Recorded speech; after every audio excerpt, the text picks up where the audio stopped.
Hello, आप सभी को नमस्कार। मैं फिर से एक बार रिव्यू पोर्टल के बारे में आपको जानकारी देने के लिए आया हूँ कि https://prod प्रोडक्ट का prod cpt.gov.in/employee portal ये URL है, मतलब ये वेबसाइट है। इसी से हम एम्प्लॉय पोर्टल खोल सकते हैं। तो हम लोग यहाँ पर इसमें वही चीज़ पेस्ट कर देते हैं या आप टाइप कर दीजिए, एक ही बात है। और जब गो करेंगे या एंटर करेंगे तो ये खुलेगा।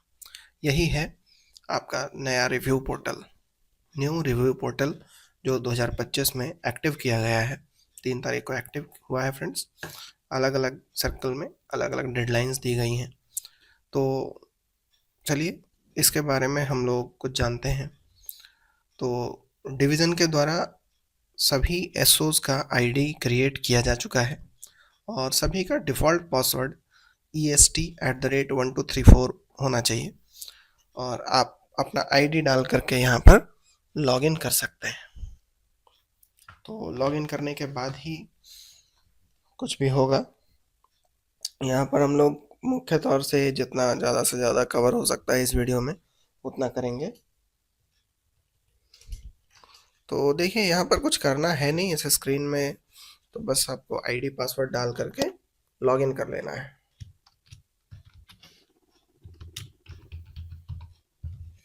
देखिए जब फर्स्ट टाइम आप लॉगिन करेंगे इसमें तो आपको पासवर्ड चेंज करने के लिए कहा जाएगा। पासवर्ड कुछ आसान सा रखें ताकि कन्फ्यूज़न ना हो, याद रह जाए। तो पासवर्ड डालिए, चेंज करिए, चेंज करने के बाद साइन इन करिए। तो मैं चेंज कर चुका हूँ, इसलिए मैं साइन इन करके इस स्क्रीन पर आया हूँ। ये ग्रीन कलर का जो टैब दिखाई पड़ रहा है यही है इस्टेब्लिशमेंट रिव्यू। तो जैसे ही हम इसको क्लिक करते हैं यहाँ 2 टैब ओपन हो जाता है, इस्टेब्लिशमेंट डाटा एंट्री और रिपोर्ट्स। तो हम लोग इस्टेब्लिशमेंट डाटा एंट्री में जाएंगे और यहाँ पर डिस्कस करेंगे कि कौन कौन सा डाटा किस प्रकार से भरना है। तो देखिए ये आपका आईडी खुलेगा, यहाँ ऊपर कॉर्नर में आपका नाम दिखाई पड़ रहा होगा। यहाँ से जब आप choose an option, select office में चूज़ एन ऑप्शन करेंगे तो आपको एक वही ऑफिस दिखाई पड़ेगा जिस ऑफिस के लिए आप डेजिग्नेटेड हो। तो आपने वो ऑफिस सेलेक्ट कर लेना है। यहाँ से फॉर्म, सेलेक्ट फॉर्म टाइप, तो ये EST2 सेलेक्ट करते हैं क्योंकि सबसे ज़्यादा कॉलम्स इसी EST2 में ही हैं। तो चलिए इसके बारे में जानते हैं। अच्छा, ये 4 मंथ्स का डाटा चाहिए इसमें, फरवरी 2024, मई 2024, अगस्त 2024 और अक्टूबर 2024। एक एक करके, एक बार आप फरवरी में क्लिक करके फेस डिटेल करेंगे, फिर मई में क्लिक करके फेस डिटेल करेंगे, ऐसे करके आपको एक एक करके डिटेल फेच करके और तब उसमें जा करके डाटा फीड करना है। तो चलिए मई है तो कोई बात नहीं, उसी में लेकर के चलते हैं। फेस डिटेल जब हम करेंगे तब यहाँ से हम आ जाएंगे, यहाँ कुछ ऑप्शंस जो आपके पास खुल रहे हैं, Aadhaar, DPMS, philately, point of sale, postal life insurance, saving bank, treasury. Treasury के बाद कुछ भी नहीं है, सेव डाटा है। ठीक है, तो चलिए हम लोग सबसे पहले ऑप्शन आधार में आते हैं। देखिए आधार, जैसे ही आधार खोला यहाँ पर आपको पेजेस दिखाई पड़ेंगे, रो पर पेज 1 से 10 तक दिखाई पड़ रहा है, 14 रोज हैं टोटल। तो चलिए login Aadhaar with GPS location, अगर आधार आपके ऑफिस में एक्टिव है तब तो इसमें डाटा फीड करना, अदरवाइज 0 आएगा। आधार है तो हर रोज तो आधार लॉगिन होगा ही होगा, 1 बार 2 बार 3 बार, कई बार कस्टमर आने पर डिपेंड करता है। अगर कस्टमर नहीं आते हैं तो एटलीस्ट 1 बार तो आप लॉगिन करेंगे ही करेंगे। कस्टमर आते हैं तो उस हिसाब से आप देख लीजिए कि कितने बार लॉगिन होता है। वर्किंग डेज के हिसाब से उसको मल्टीप्लाई कर लीजिए, चूँकि मई 2024 का हम लोग डाटा फिल कर रहे हैं।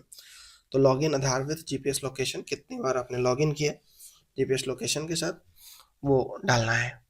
Taking thumb and finger impression, capture iris, iris capture किया, थम इम्प्रेशन कैप्चर किया, कई बार 2 बार करना पड़ता है, 10 बार भी करना पड़ता है, डिपेंड करता है। तो वो आप अपने हिसाब से पूरे मंथ का फिगर डालेंगे पर कस्टमर, एक कस्टमर से कितनी बार करना पड़ा, है ना।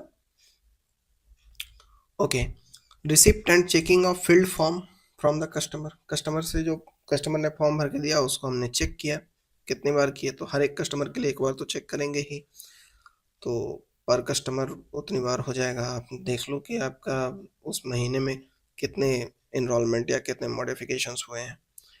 Filling of details of customer, customer का डिटेल भरना, कई बार फॉर्म में कुछ चीज़ें कस्टमर्स छोड़ देते हैं तो वो हमें भरना पड़ जाता है, तो वो taking photo of the customer, customer का फोटो लेना पड़ता है, तो कई बार एक बार फोटो लेते हैं तो वो 60% से अबव नहीं आता है, नीचे चला जाता है, तो फिर से लेना पड़ता है, तो 2 बार 3 बार 4 बार करके हम लोग फोटो क्लिक करते हैं, ठीक है, पर कस्टमर, तो वो आप देख सकते हैं अपने हिसाब से, वर्किंग डेज से मल्टीप्लाई कर लीजिए पर कस्टमर के हिसाब से। Details of checking by customer, तो देखिए डिटेल्स जो आप भरते हैं वहाँ पर 2 स्क्रीन होती है, या तो कई बार कई ऑफिसेज में एक ही स्क्रीन होती है, वही स्क्रीन आप घुमा करके कस्टमर को दिखा देते हैं, अदरवाइज नियम तो यही है कि 2 स्क्रीन होगा, एक स्क्रीन आपकी तरफ होगा, दूसरा स्क्रीन कस्टमर की तरफ होगा, कस्टमर उसमें डिटेल्स अपना चेक करेगा, तो वो चेक करना, जो कस्टमर चेक करेगा वो कितनी बार हुआ। वेरिफिकेशन ऑफ डिटेल, तो कितनी बार होगा भाई, ये तो उतनी बार होगा जितनी बार कस्टमर का आप बनाएंगे। Verification of detail by operator, ठीक है, अपना फिंगरप्रिंट लगा करके उसको वेरीफाई करते हैं हम बीइंग ऑपरेटर, तो वो कितनी बार आपने किया मंथ में। जनरेशन ऑफ डुप्लीकेट रिसिप्ट, जो उसका रिसिप्ट निकलता है वो 2 कॉपीज में निकलता है नॉर्मली, तो वो कितनी बार आपने निकाला। Taking signature of the customer on slip generated, जो स्लिप जनरेट हुआ उस पर आप कस्टमर के साइन भी लेते हैं और फिर उसको अपलोड भी करते हैं, तो वो कितनी बार किया, तो जितना स्लिप जनरेट होगा उतनी बार आपने साइन लेना है। Checking of all forms by supervisor receive during the day, पूरे दिन में जितने फॉर्म्स आए उन सबको सुपरवाइजर रिसीव करता है, सबको चेक करता है, कई बार आप ही सुपरवाइजर आप ही ऑपरेटर होते हो तो आपको ही चेक करना होता है और सामने पैकेट अपलोड हो जाता है, ठीक है, तो वही है, तो सामने एक बार ही चेक किया जाएगा, लेकिन हर एक फॉर्म को चेक किया जाता है, पर फॉर्म लिखा हुआ है ना, तो जितना फॉर्म कलेक्ट हुआ पूरे महीने में वो डाल देना है वो डाटा। अब देखिए 10 कॉलम तो हो गया, 4 कॉलम और हैं इसके।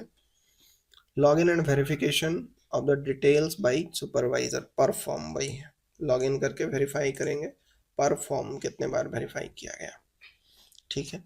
अपडेशन, एड्रेस चेंज या मोबाइल ईमेल करेक्शन कुछ भी हुआ तो वो कितनी बार हुआ अपडेशन पर फॉर्म।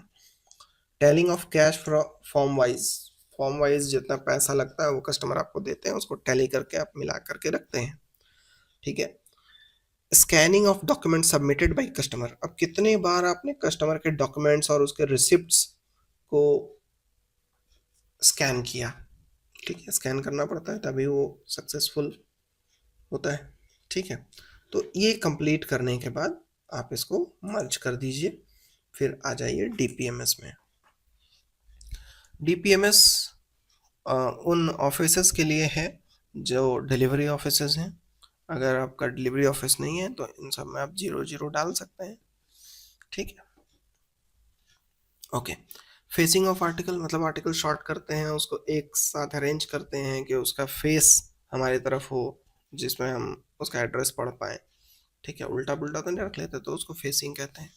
स्टैंपिंग, कितनी स्टैंपिंग हुई आर्टिकल की, देखो ये जस्टिफाई करके डालिएगा, क्योंकि अगर आप कम डालेंगे तो हो सकता है कि आपका वर्किंग स्ट्रेंथ भी कम कर दिया जाए, संभावना है, अभी कुछ क्लैरिटी है नहीं इस विषय पर, तो इसलिए मुझे लगता है कि इसको जस्टिफाई करके ही डालिएगा। ऑर्डिनरी लेटर्स में तो आप अमाउंट बढ़ा सकते हैं, नंबर्स बढ़ा सकते हैं, परंतु जो रजिस्टर्ड होते हैं, जो स्पीड पोस्ट वगैरह होता है उसमें तो आप कुछ भी नहीं कर सकते, वो जितना है उतना ही है, ठीक है। तो स्टैंपिंग हो गया, जितने आर्टिकल आए सभी की स्टैंपिंग होगी, सभी की फेसिंग होगी, ठीक है, तो आर्टिकल आप काउंट कर लीजिए पूरे महीने का। बीट वाइज सॉर्टिंग, अब बीट कितने हैं, किसी ऑफिस में 4 होंगे, 5 होंगे, 3 होंगे, 1 होंगे, तो वो बीट वाइज सॉर्टिंग करनी पड़ेगी, ठीक है। सील बैग, बैग सील भी करना होता है, ठीक है। Sorting of ordinary article by postman, postman ordinary article की सॉर्टिंग करेंगे, तो कितने आर्टिकल की सॉर्टिंग करेंगे, जितने आए हैं। Arranging article as per beat route by postman, postman अपने बीट के रूट के हिसाब से उसको शॉर्ट करते हैं ताकि उसको ले जाके डिलीवरी करना आसान हो जाए। Sorting of speed post registered post, registered article by postman, postman जो स्पीड पोस्ट और रजिस्टर्ड आर्टिकल को शॉर्ट करते हैं वो, तो जितने स्पीड पोस्ट रजिस्टर्ड आर्टिकल आए वो सब का सब शॉर्ट होगा। बस इतना ही तो है, इसमें तो आप कुछ फिगर चेंज ही नहीं कर सकते हैं। ठीक है, हाँ ये बढ़ा सकते हैं आप, arranging article as per beat, क्योंकि इसमें ऑर्डिनरी लेटर्स भी होंगे, इसमें स्पीड पोस्ट रजिस्टर्ड का नहीं बोला गया है। ठीक है, receiving of accountable article, registered post, speed post, parcel कितने आए वो अकाउंटेबल आर्टिकल है ना। Cash deposit by postman, EMO वगैरह अगर जाता है या कोई वीपी सीओडी आता है तो उसके पैसे ला करके पोस्टमैन हमें वापस देते हैं। Address note in delivery manifest by postman, postman कई बार डिलीवरी मैनिफेस्ट में कुछ नोट लिख करके लाते हैं कि ये नहीं पाया गया, डोर लॉक्ड था या इनसफिशिएंट एड्रेस है ऐसा करके, तो वो कितना नोट किया गया है उसका नंबर से यहाँ भरना है, ये सभी नंबर से भरने हैं, कोई अल्फ़ाबेट्स नहीं भरना है। नेक्स्ट कॉलम में देखते हैं entry of bag detail, number of bags, तो वही है नंबर ऑफ बैग, कितने नंबर ऑफ बैग्स आए। स्कैनिंग ऑफ आर्टिकल्स, कितने आर्टिकल स्कैन हुए उसमें, तो जितना आर्टिकल आपके पास आया सबका सब स्कैन होगा। Checking of article actually received in the number entered, तो ये नंबर ऑफ आर्टिकल आ गया, इससे ज़्यादा तो आप बढ़ा नहीं सकते, इससे ज़्यादा की स्कैनिंग होगी नहीं। बीट या BO wise sorting, registered letter, speed post पर लेटर, तो कितने लेटर का सॉर्टिंग होगा, तो जितने लेटर जो वापस नहीं गए या जो विंडो डिलीवरी में नहीं गए वो सभी के सभी तो शॉर्टिंग होंगे। ठीक है, अच्छा फिर यहाँ है बीट वाइज रजिस्टर्ड पार्सल, अब जो पार्सल था पार्सल को छोड़ करके इसमें डालना है। ठीक है, पार्सल वाला नीचे डालना है फिगर। एल बैग, वही एल बैग ऑर्डिनरी बैग जो आता है। रजिस्टर्ड स्पीड पोस्ट बैग, कितना बैग आया, तो पूरे महीने का डालना है इसमें, है ना। Counting and checking of bag with mail list, तो हर बार चेक करेंगे भाई, जितना मेल लिस्ट आएगा उतने बार चेक करेंगे, हर बैग बैग के हिसाब से डालना है। अगर 10 बैग आया एक दिन में, अगले दिन 15 बैग आया, तो 2 दिन का 25 बैग हो गया, उस तरह से महीने का जोड़ लीजिए। शॉर्टिंग ऑफ बैग्स, बैग की शॉर्टिंग भी तो होगी कि हमारे ऑफिस से रिलेटेड है कि नहीं है, नहीं है तो उसको हमने खोलना नहीं होता है, तो वो तो नॉर्मली उतना ही रहता है, जिसमें बहुत रेयरली कोई डिफरेंस आता है। Data updation correction in case of VPCOD articles, तो वीपीसीओडी इंश्योर्ड आर्टिकल, अगर उसमें कभी कभी हम लोगों को डाटा अपडेट करना पड़ता है जो डाटा अपलोड में जा करके, तो वही है, तो कितनी बार किया आपने, सीओडी में तो ज़्यादातर करना ही पड़ता है, वीपी में कई बार डिटेल्स करेक्टली नहीं आते हैं तो उसमें भी अपलोड करना पड़ता है। तो ये है 20 तक हुआ, 92 कॉलम्स हैं। अप्रूवल ऑफ सुपरवाइज़र, अगर इंश्योर्ड आर्टिकल है तो उस एक बार बैग रिसीव करोगे फिर सुपरवाइज़र अप्रूवल होगा, फिर आप बैग ओपन करोगे उसका भी सुपरवाइज़र अप्रूवल होगा, फिर आप स्कैनिंग करोगे, फिर आप इनवॉइस करोगे उसका भी सुपरवाइज़र अप्रूवल होगा, तो इस तरह से उसमें सुपरवाइज़र अप्रूवल होते रहते हैं। फिर क्या है डीपीएमएस में लॉगिन, तो लॉगिन तो बहुत बार करना पड़ता है, अगर आपके ऑफिस में बीओ अटैच्ड है तब तो हालत ख़राब हो जाती है लॉगिन करते करते, तो उस हिसाब से एक दिन का देख लो एवरेज और उस हिसाब से वर्किंग डेज को मल्टीप्लाई कर दो। Get return and redirect records, कुछ आर्टिकल रिटर्न और कुछ रीडायरेक्ट भी होते हैं, तो कितने आर्टिकल हुए वो बताना है, इसमें ऑर्डिनरी लेटर्स भी आप ऐड कर सकते हैं। Closing and scanning of bag label, number of bags बताना है कि कितना बैग क्लोज किए, जितना बैग क्लोज करेंगे उतना ही बैग स्कैन भी करेंगे। ठीक है, तो नंबर ऑफ बैग्स बताना है आपको पूरे मंथ का। Generation and printing of manifest of article, number of pages, कितना पेज प्रिंट हुआ, अगर आप अपने ऑफिस का रिकॉर्ड निकाल लेंगे तो आपको पता चल ही जाएगा कि कितना पेज प्रिंट हुआ था।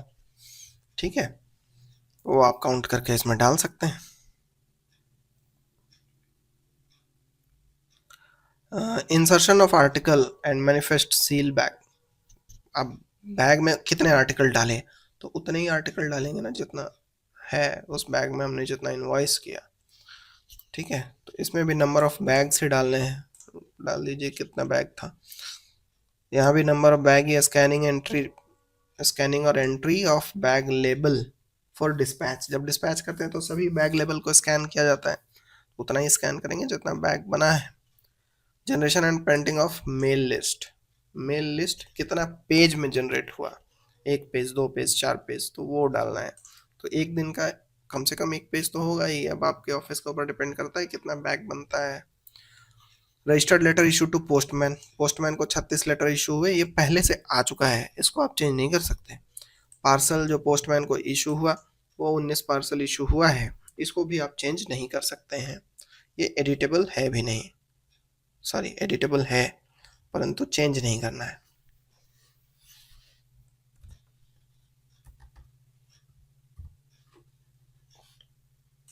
Okay, verification of insured article by supervisor. Supervisor insured article को कितने बार वेरीफाई किया, तो जितना इंश्योर्ड आर्टिकल आएगा उतनी बार वेरीफाई होगा।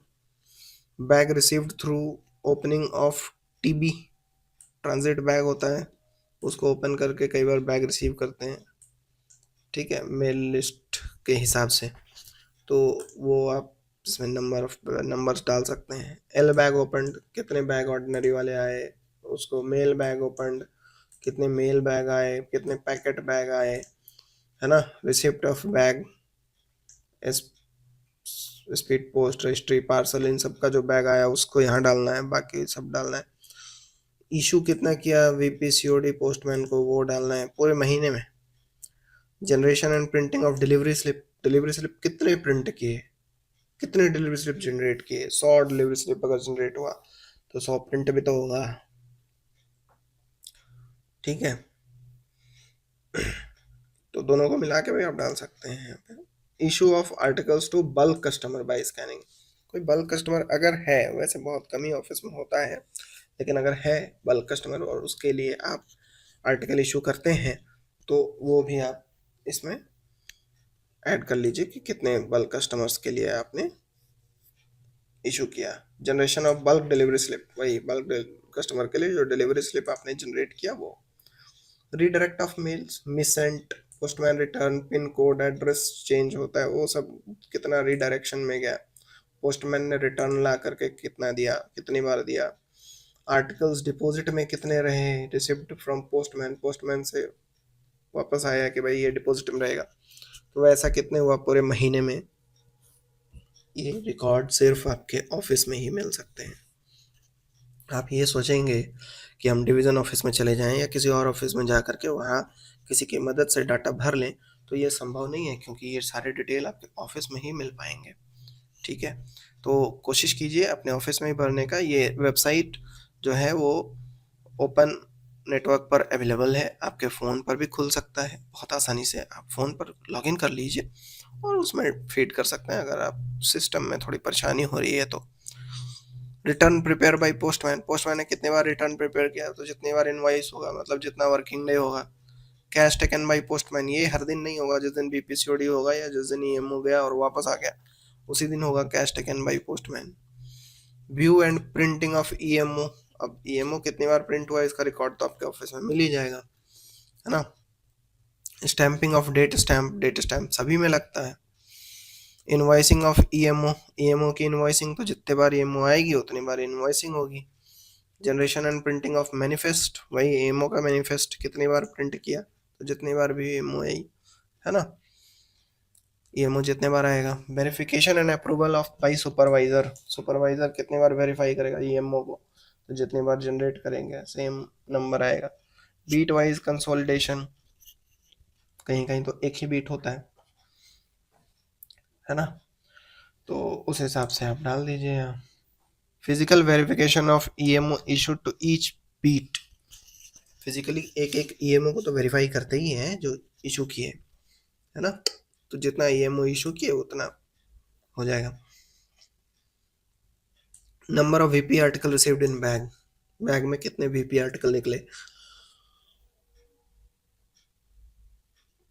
बैग में कितने वीपी आर्टिकल निकले, मतलब पूरे महीने में।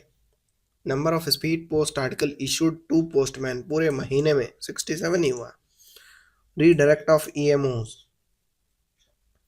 कितना ईएमओ रिडायरेक्ट हुआ वो बताना है आपको पूरे मंथ में। सुपरवाइजर अप्रूवल फॉर रीडायरेक्शन, अब जितना ईएमओ को आप रिडायरेक्ट करेंगे उतना ही सुपरवाइजर अप्रूवल भी लगेगा। स्टैंपिंग ऑफ पेड स्टैंप, जितने भी ईएमओ पेमेंट होंगे उन सब में पेड स्टैंप लगेगा। एडजस्टमेंट ऑफ वीपीएमओ, वीपीएमओ को नोट भी करते हैं, तो कितनी बार एडजस्ट किया, जितना वीपीएमओ इशू करेंगे उतना एडजस्टमेंट होगा। VPMO booking after delivery of VP article, VP article के डिलीवरी के बाद वीपीएमओ बुकिंग होता है, ठीक है। पहले ही कहाँ से होगा, आर्टिकल डिलीवर होगा तभी होगा ना, तो वही नंबर डालना है, जितना वीपीएमओ इशू हुआ उतना। विंडो डिलीवरी कितनी बार की है, बीट ईओडी हर दिन होगा, वर्किंग डेज जो आएगा उसमें। Beat wise sorting of EMO, तो वही ईएमओ जब जब आए तब तब शॉर्टिंग होगा। Parcel bag received from MMS, ठीक है, तो पार्सल बैग कितना बार आया पूरे महीने में, कितना बैग आया वो आप काउंट कर लो। ट्रांजिट बैग, ट्रांजिट बैग कितना आया, कई बार ये तो ज़्यादातर ऑफिस में ज़ीरो ही होगा, क्योंकि कई बार होता है ना कि आपके ऑफिस के रूट में होता हुआ कोई दूसरा ऑफिस पड़ता है, तो उसका बैग भी आपके पास आ जाता है, ठीक है, और वो ऑफिस वाले फिर कोई एमटीएस वगैरह उसको ले करके जाते हैं। तो वैसा अगर कंडीशन है तो इसमें आप डाटा डाल सकते हैं, अदरवाइज छोड़ दीजिए। Packet bag received from MMS, ये बहुत कम ऑफिसेज में आते हैं, लेकिन अगर आपके ऑफिस में पैकेट बैग आता है तो आप इसमें डाटा डाल सकते हैं, अदरवाइज छोड़ दीजिए, जीरो कर दीजिए। Distribution of EMO forms, EMO forms and delivery manifest to postman, postman को हम लोग ईएमओ और डिलीवरी मैनिफेस्ट देते हैं, तो कितनी बार देते हैं, तो हर रोज एक बार देंगे। टीवी क्लोज्ड पर बैग, कितना बैग क्लोज किया गया। Checking of bag seals and condition of bag, तो हर बैग को चेक करेंगे, उसका सील चेक करेंगे, तो जितना बैग आया उतना ही हो जाएगा। Number of SP parcel RL bag opening, तो जितना बैग आया उतना तो खोलेंगे ही हम, तो वही नंबर ऑफ बैग ही आएगा, है ना। Log in by supervisor and access SAP, SAP को कितनी बार लॉग इन करके एक्सेस किया गया सुपरवाइजर के द्वारा, तो इसमें तो कई बार 10 बार भी करना पड़ता है, 20 बार भी करना पड़ता है, डिपेंड करता है। Set and shift begin by supervisor, supervisor हर दिन एक बार सेट या शिफ्ट बिगिन करते हैं, तो दिन में एक ही बार होता है, तो वर्किंग डेज जितना है काउंट कर लीजिए। Operator login open DPMS through SAP, operator कितनी बार लॉगिन करके डीपीएमएस खोलता है, तो ये तो कई बार हो सकता है, 20 बार 50 बार भी हो सकता है दिन में, अगर नेटवर्क इशू हो तो 50 बार भी करना पड़ता है, ये तो अंदाज से ही डालना पड़ेगा, इसका एग्जैक्ट अमाउंट एग्जैक्ट नंबर तो आप डाल ही नहीं सकते। मेल बैग क्लोज्ड, कितना मेल बैग बंद किया गया, तो जितना बैग बंद हुआ। Number of registered parcel received in bag, ये ऑटोमेटिक आ गया है, तो इसमें आपको चेंज नहीं करना है। Entry of schedule detail, number of schedules, कितने बार आपके ऑफिस से बैग जाते हैं, नंबर ऑफ शेड्यूल, कहीं एक बार जाता है कहीं 4 बार जाता है, डिपेंड करता है। एल बैग कितना क्लोज किया गया, है ना, लाल वाले लेबल के साथ जो क्लोज करते हैं। Preparation of mail list for entry, mail list कई बार बनाया गया, तो जितनी बार आपके ऑफिस से डिस्पैच होगा उतनी बार मेल लिस्ट बनेगा। फाइनल डिस्पैच जो लास्ट में होता है ना। Receipt of close bag from branch, जितना बैग बना वही फाइनल डिस्पैच होगा, जो बैग बना ही नहीं वो डिस्पैच कैसे होगा। डिस्पैच ऑफ एमएमएस, वही पर बैग जितना बैग बना उतना डिस्पैच होगा एमएमएस को, है ना। हो सकता है आपके एमएमएस की सुविधा नहीं हो, मेल मोटर सर्विस की सुविधा नहीं हो, तो किसी और सुविधा से गाड़ी से किसी और गाड़ी से जाती होगी मेल। Stamping of oblong stamp, oblong stamp money order वगैरह पे लगता है, तो वो कितने स्टैंपिंग हुआ। Transfer bag to mail PA, कितना बैग आया, तो जितने बैग आते हैं सबके सब मेल पीए के पास ही तो जाते हैं, वही तो रिसीव करते हैं। Stamping of issue stamp, stamp जितने आपने इशू किए उस पर जो स्टैंपिंग की, है ना। Article received from delivery branch और काउंटर, काउंटर से जो आर्टिकल रिसीव हुआ वो बताना है, काउंटर में जो बुकिंग हुआ, कहने का मतलब sorting of article product wise, number of article. तो अब कौन स्पीड पोस्ट है कौन रजिस्ट्री है उसको अलग अलग तो करना पड़ेगा, तभी तो बैग बनेगा। तो वही जो नंबर ऑफ आर्टिकल जो यहाँ से आए वो सारा का सारा आ जाएगा इसमें। और क्या, number of registered letter received in bag, bag में कितने रजिस्टर्ड लेटर आए, कितने स्पीड पोस्ट आए, ये ऑटोमेटिक आ चुका है, इसमें कोई छेड़छाड़ आप नहीं करेंगे। EMO return from postman, postman से वापस कितने ईएमओ आए, पर ईएमओ बताना है, 10 ईएमओ वापस आ गया, 50 ईएमओ वापस आ गया महीने में, तो वो सारा बताना है आपको।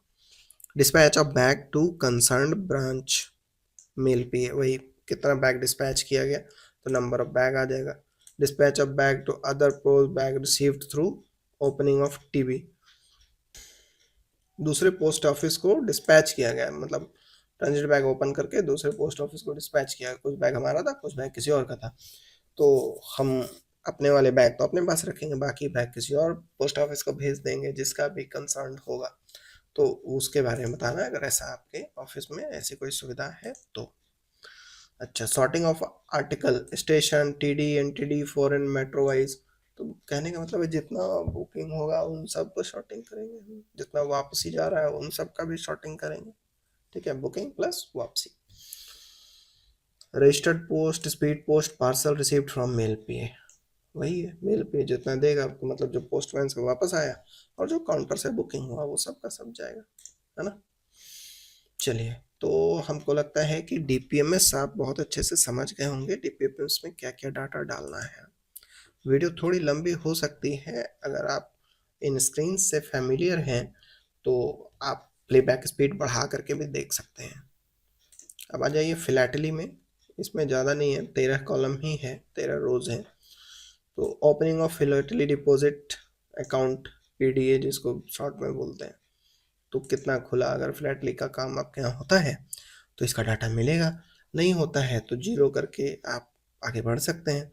Maintenance of index register, mailing list, fit of flat list, कितने फ्लैट लिस्ट हैं आपके जुड़े हुए, उन सब का डिटेल रखना पड़ता है रजिस्टर में, तो वो सब आपने पर अकाउंट कितने किए, मतलब जितना अकाउंट खुला उतना इंडेक्सिंग होगा रजिस्टर में। Subsequent deposit in Flatley deposit account PDA, मतलब पीडीए रिचार्ज जिसको कहते हैं, अपना फ्लैटली डिपॉजिट अकाउंट में अगर आप और पैसे डाल रहे हैं तो उसको, अगर वैसा कुछ है तो।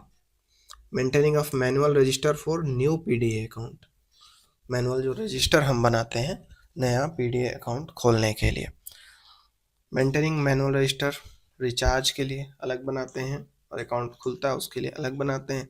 Supply of philatelic material to philatelic deposit account holders, ठीक है, उन अकाउंट होल्डर्स चूँकि वो पैसा जमा करते हैं इसीलिए तो जमा करते हैं, उनको फिलेटली के जो मटेरियल्स आएंगे वो उनको भेजना भी पड़ता है। ठीक है, तो सैप में उसको वो करते हैं, इन्वाइसिंग करते हैं, तो वो कितना किया गया पर अकाउंट बताना है। Maintain the balance of sold stamp in manual register, manual register में भी जितने स्टैम्प बेचे जाते हैं उनका रिकॉर्ड रखना होता है फिलेटलिक स्टैम्प का, तो वो। Deduct the philately item sold at counter in MeeGo पर टाइप, ठीक है, तो उसको जितना काउंटर पे सेल किया गया उतना डिडक्शन तो होगा बैक ऑफिस वगैरह में, मतलब बैक ऑफिस से उसको ट्रांसफर करके, है ना। Receiving of stamp from treasury, treasury से कितना रिसीव किया गया वो बताना है। Daily verification of stamp balance, daily verification तो एक ही बार ना करेंगे लास्ट में। Prepare my stamp and forward the application to account branch, my stamp का एप्लीकेशन लेना है और उसको फॉरवर्ड करना है अकाउंट ब्रांच को, तो कितना हुआ, अगर माई स्टैम्प का कुछ होता है आपके यहाँ महीने में तो भरना है, अदरवाइज जीरो करके आगे बढ़ जाना है। Deposit in cash treasury of my stamp cash register, treasury में एक माई स्टैम्प कैश रजिस्टर भी होता है जिसमें माई स्टैम्प के जितने भी कस्टमर आते हैं उन सब की एंट्री रहती है। Selling of philately items from philately counter in philately bureau, कई जगह पे फिलेटली ब्यूरो होता है जीपीओ वगैरह में या एचओ में, और कई जगह पर नहीं भी होता है, तो अगर वहाँ से कुछ फिलेटलिक आइटम सेल हो रहे हैं या फिलेटली काउंटर से सेल हो रहा है तो उसका डिटेल यहाँ पर डालना है कि कितने फिलेटली आइटम पूरे महीने में सेल हुए। ठीक है, तो मेरे हिसाब से मुझे लगता है कि फिलेटली के बारे में भी आप समझ गए होंगे, तो इसको मैं मर्ज कर देता हूँ। ठीक है, जब आप डिटेल भर लेंगे तो लास्ट में सेव भी करना है। जैसे ही आप सेव का ऑप्शन आ जाएगा, चूँकि यहाँ पर नहीं आ रहा है, सेव का ऑप्शन आएगा और सेव जैसे ही करेंगे तो ये ग्रीन हो जाएगा, ये ध्यान रखिएगा। ठीक है, फिलहाल मैं इसको मर्ज कर दे रहा हूँ। Point of sale, point of sale में शिफ्ट एंड, तो शिफ्ट एंड तो हर सिस्टम में शिफ्ट एंड होगा। अब आप देख लो कि आपके ऑफिस में कितना सिस्टम चलता है। ठीक है, जितने सिस्टम चलते हैं उतने शिफ्ट एंड होंगे पर डे। ठीक है, तो working days into system multiply कर लो। Submit account by supervisor of PO, तो जितने सिस्टम है, जितना काउंटर चलता है, जितने भी सिस्टम चलते हैं जिसमें आप पीओएस खोलते हो, तो वो सभी के सभी सबमिट अकाउंट करेंगे, तो उतना ही आ जाएगा एक दिन में। ईएमएस मर्चेंडाइज होता है, जो स्पीड पोस्ट पार्सल होते हैं, मतलब 500 ग्राम से जो ज़्यादा वजन के होते हैं, वो सब ईएमएस मर्चेंडाइज में आते हैं। रजिस्टर्ड इंटरनेशनल स्मॉल पैकेट, अगर कुछ बुक हुआ है तो आप देख सकते हैं, आप रिपोर्ट निकाल लीजिए, है ना, बैक ऑफिस से। एक्सेप्ट एलोकेशन कैश स्टैम्प, तो कैश तो हर रोज एक्सेप्ट करते ही हैं आप, एक बार, दो बार, चार बार। स्टैम्प भी करते ही होंगे, अगर स्टैम्प सेल होता है तो वो आप उस हिसाब से आप डाल सकते हैं ऑन एवरेज, इसको कैलकुलेट करके वर्किंग डेज के हिसाब से। Receipt of mail, receipt of paid IPO from, suppose payment, IPO payment जो करते हैं उसका कितना आईपीओ पेमेंट किया।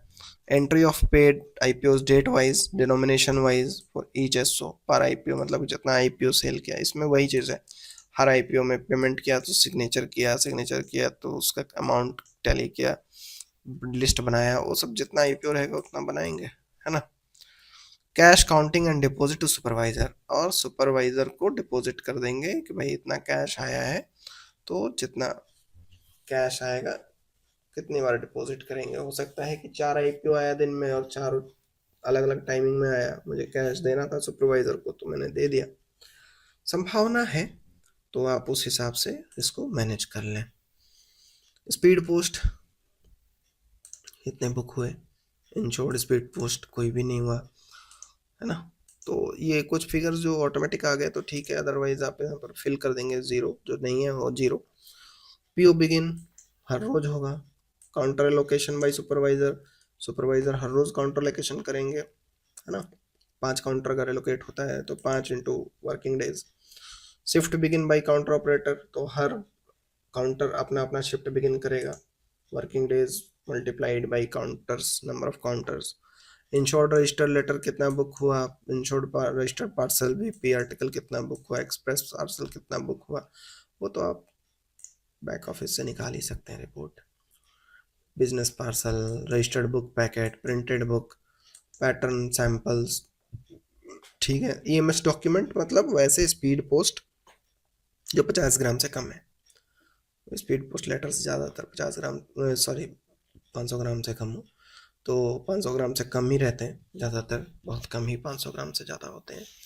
तो उस हिसाब से आप उसको नंबर ऑफ वर्किंग डेज के हिसाब से मल्टीप्लाई कर लीजिएगा। ठीक है, इंटरनेशनल एयर पार्सल कितना गया, रजिस्टर्ड पार्सल कितना गया, ये तो जाएगा ही, रजिस्टर्ड पार्सल तो रहता ही है। रजिस्टर्ड फॉरेन लेटर कम होता है। एमटीएनएल एंड बीएसएनएल ये सब का बिल अगर आप जमा करते हैं, आरआरबी का फीस जमा हुआ है आपके यहाँ, तो आप डाल सकते हैं, वो रिपोर्ट निकाल के देख लीजिएगा तो मिल जाएगा मंथ का, है ना। तो ये 30 तक हुआ, 56 इसमें रोज हैं। तो चलिए आगे बढ़ते हैं। रजिस्टर्ड पीरियोडिकल्स कम ही जगह पर बुक होता है। Cash stamp receipt from treasury तो हर दिन होना है ना, मल्टीप्लाई कर लीजिए। Miscellaneous services fee collection for post box, post box का फी कलेक्शन, अगर आपके यहाँ पोस्ट बॉक्स है तो होगा, नहीं है तो नहीं होगा। राशन कार्ड, बिजनेस पास, ये सब के लिए अगर कुछ अमाउंट करते हैं आप तो इसमें आप नंबर्स डाल सकते हैं। आईपीओ इशू, कितने आईपीओ इशू हुए, कितना आईपीओ पेमेंट हुआ, इसका तो आप निकाल लीजिए लिस्ट, है ना, बैक ऑफिस से रिपोर्ट्स में। बल्क आईपीओ पेमेंट कई बार होता है ना कि 5 आईपीओ कोई लेकर के पांचों एक ही बार में हम पेमेंट करना चाह रहे हैं, एक ही बार 1 बाई 1 करके सबका नंबर डाल देते हैं तो पेमेंट हो जाता है। तो वो है इलेक्ट्रॉनिक मनी ट्रांसफर, ईएमओ। नहीं, आई थिंक ये उसका है सीओडी का इलेक्ट्रॉनिक मनी ट्रांसफर होता है उसमें। फ्रैंकिंग का recharge request, franking renewal request, ये सब अगर कुछ है आपके ऑफिस से एसोसिएटेड तो डाल सकते हैं, अदरवाइज जीरो।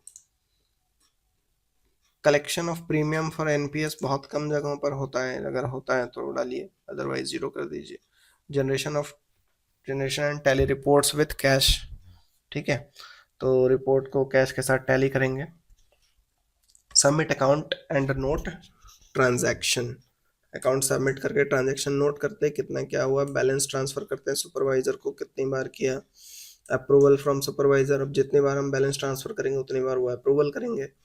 ईएमओ की वेरिफिकेशन करते हैं सुपरवाइजर, जितना ईएमओ इशू होगा उतना बार वेरिफिकेशन होगा, तो ईएमओ देख लीजिए कितने बार इशू हुआ।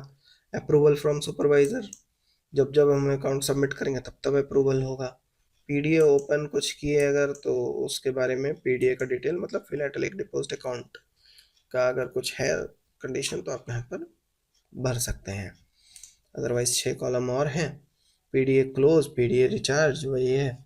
Maintenance of register of franked articles, तो जितने बार फ्रैंक्ड आर्टिकल का रिक्वेस्ट आएगा उतना, या फ्रैंक्ड आर्टिकल्स आपके यहाँ बुक होने के लिए आते हैं तो उसके लिए भी आप रजिस्टर मेंटेन करते हैं, ठीक है, तो उस हिसाब से आप यहाँ पर देख लीजिए कि कितनी बार मेंटेनेंस किया आपने। Log in by counter operator, PO and by supervisor, PO and last में करते हैं तो हर दिन एक बार तो होगा ही, ये वर्किंग डेज जितना हुआ वो उतना आ जाएगा। प्रोडक्ट सेल, स्टैम्प और स्टेशनरी का सेल वो आप रिपोर्ट्स में निकाल सकते हैं, तो बहुत आसानी से ये पॉइंट ऑफ सेल भी ग्रीन हो जाएगा अगर आप सब कुछ भर करके सेव डाटा करेंगे तो। फिर आइए पोस्टल लाइफ इंश्योरेंस, ये एडिटेबल नहीं है, ये कोई भी कॉलम एडिटेबल नहीं है, आप एक एक करके नेक्स्ट नेक्स्ट करके सभी में आ जाइए, मुझे नहीं लगता है कि ये एडिट होगा, और एडिट नहीं होगा तो इसमें कुछ टेंशन लेने की आवश्यकता ही नहीं है, ठीक है, तो ये तो ऐसे ही 35 रोज आपका वैसे ही निकल जाएगा क्योंकि इसमें आप कुछ नहीं भरेंगे, ठीक है। ओके, तो इसको भी मैं मर्ज कर देता हूँ। सेविंग बैंक, सेविंग बैंक में आइए, ये एडिटेबल है, कुछ कुछ एडिटेबल नहीं भी होगा जो ऑटोमेटिक आ गया। देखते हैं ATM cash feeding in Finacle operator, ATM अगर आपके ऑफिस से एसोसिएटेड है तो कैश फीडिंग होगी, तो कितने बार हुआ क्या हुआ वो आपको डालना है यहाँ पर, ठीक है। जनरल पासबुक प्रिंटिंग, ये तो होता ही है हर जगह में।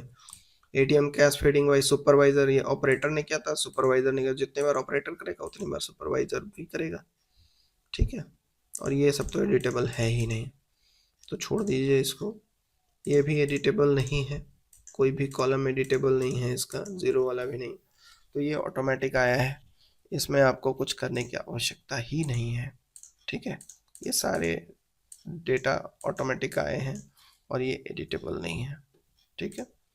इसको डिलीट करने का प्रयास कर रहा हूँ, डिलीट नहीं हो रहा है, तो चलिए नेक्स्ट पेज पर चलते हैं, है ना। ये बिल्कुल भी एडिटेबल नहीं है, मतलब एसबी का कुछ एक दो ऑप्शन जो फर्स्ट में दिया हुआ था वही था एडिटेबल, बाकी ये सब कोई भी एडिटेबल नहीं है, तो इसको नेक्स्ट नेक्स्ट करके आगे बढ़ना है, ठीक है, फिर आप सब मर्ज कर दीजिए। तो सेविंग बैंक हो गया, अब हम ट्रेजरी का भी देख ही लेते हैं तो हमारा डीपीएमएस सॉरी EST2 कंप्लीट हो जाएगा, है ना। तो देखिए ट्रेजरी, ट्रेजरी में 48 रोज हैं। Generation of TCB, cash balance बोलते हैं इसको, ट्रेजरी कैश बैलेंस या टेलर कैश बैलेंस, तो यहाँ पर चूंकि ट्रेजरी का बात हो रहा है तो ट्रेजरी कैश बैलेंस ही होगा, तो हम लोग अपना कैश वैश मिलाते हैं ना लास्ट में, तो वही है।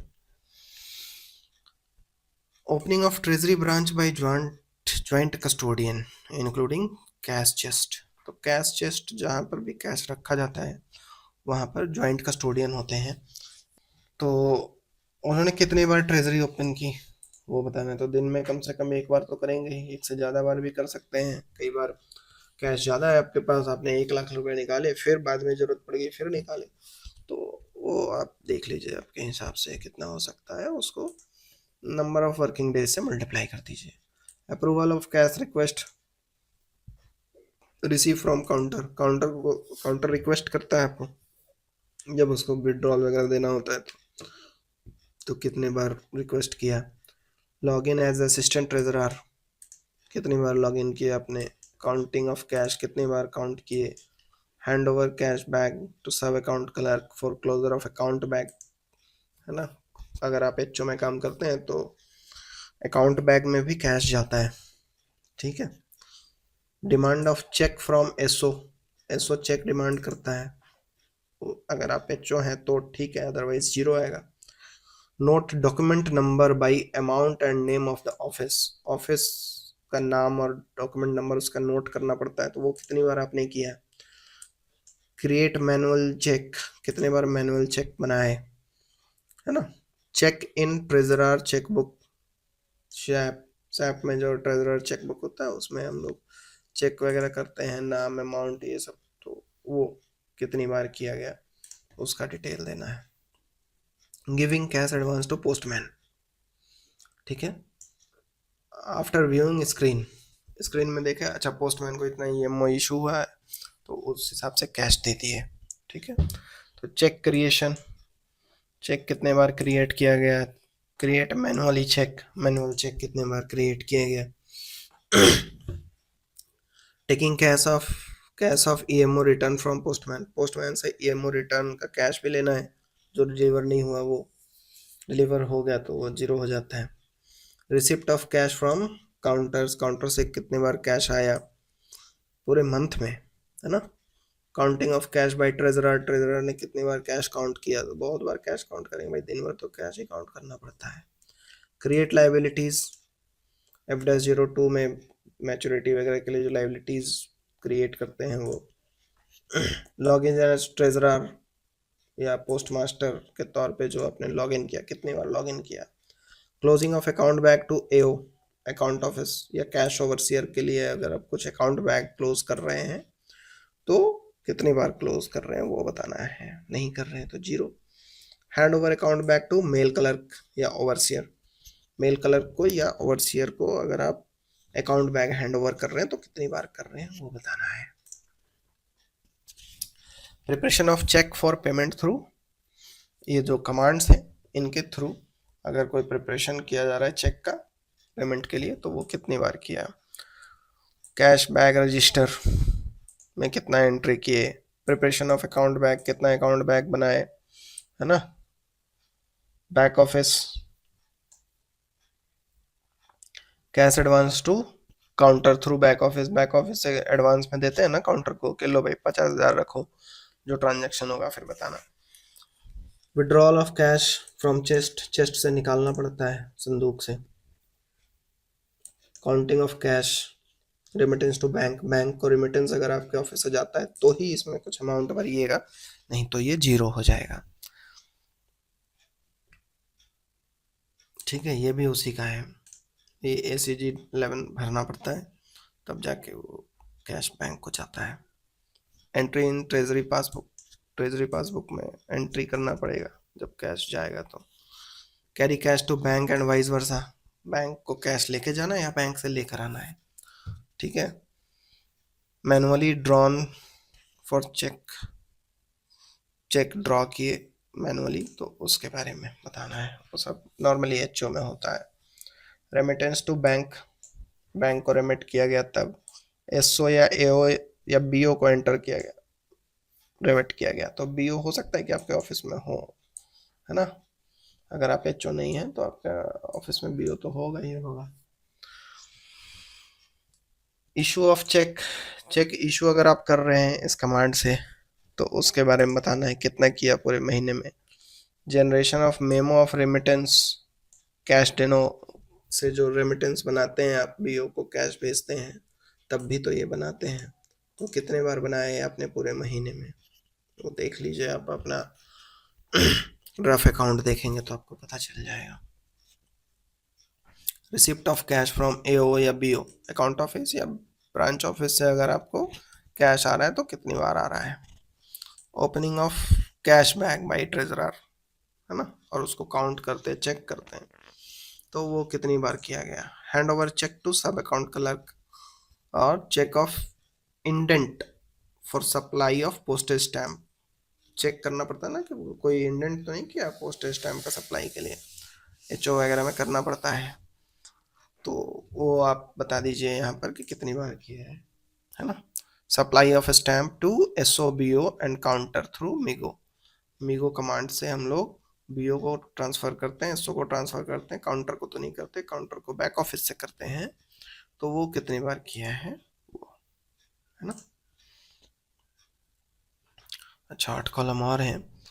Cash counting after giving cash advance to counter through back office, back office से कैश एडवांस तो दे दिए, सिस्टम में कैश चला गया, कैश काउंट तो करेंगे, तो जितनी बार दिए उतनी बार काउंट करेंगे, जितनी बार लेंगे उतनी बार भी काउंट करेंगे। Cash counting after giving cash advance to postman, ठीक है, पोस्टमैन को भी स्क्रीन देख करके देंगे तो भाई कैश काउंट करके देंगे ना।